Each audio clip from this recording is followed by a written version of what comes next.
అఖిల భారత బ్రాహ్మణ కరివిన నిత్యాన్నదాన సత్రం తిరుపతి శాఖనందు ఆదివారం అనగా 15/2/2026 సాయంత్రం 6 గంటలకు ప్రదోష వేళ మహాశివరాత్రి పర్వదినం సందర్భంగా మహాన్యాసపూర్వక రుద్రాభిషేకం జరపబడును. కావున బ్రాహ్మణ బంధువులు అందరూ పాల్గొని తీర్థప్రసాదములను స్వీకరించి పరమేశ్వరుని కృపా కటాక్షములకు పాత్రులు అయి కార్యక్రమమును జయప్రదం చేయవలసిందిగా ప్రార్థిస్తున్నాం.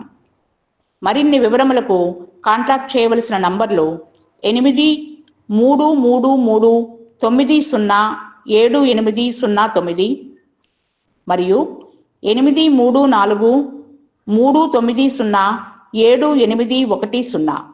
మన కరివెన యూట్యూబ్ ఛానల్ సబ్స్క్రైబ్ చేసుకోండి. మీ బంధుమిత్రులతో కూడా చేయించండి. సబ్స్క్రైబ్ చేసుకున్న తరువాత బెల్ బటన్ నొక్కడం మర్చిపోకండి. ఎప్పటికప్పుడు మీకు కరివెన సత్రాల సమాచారం అందజేస్తుంది. అందరికీ ధన్యవాదాలు.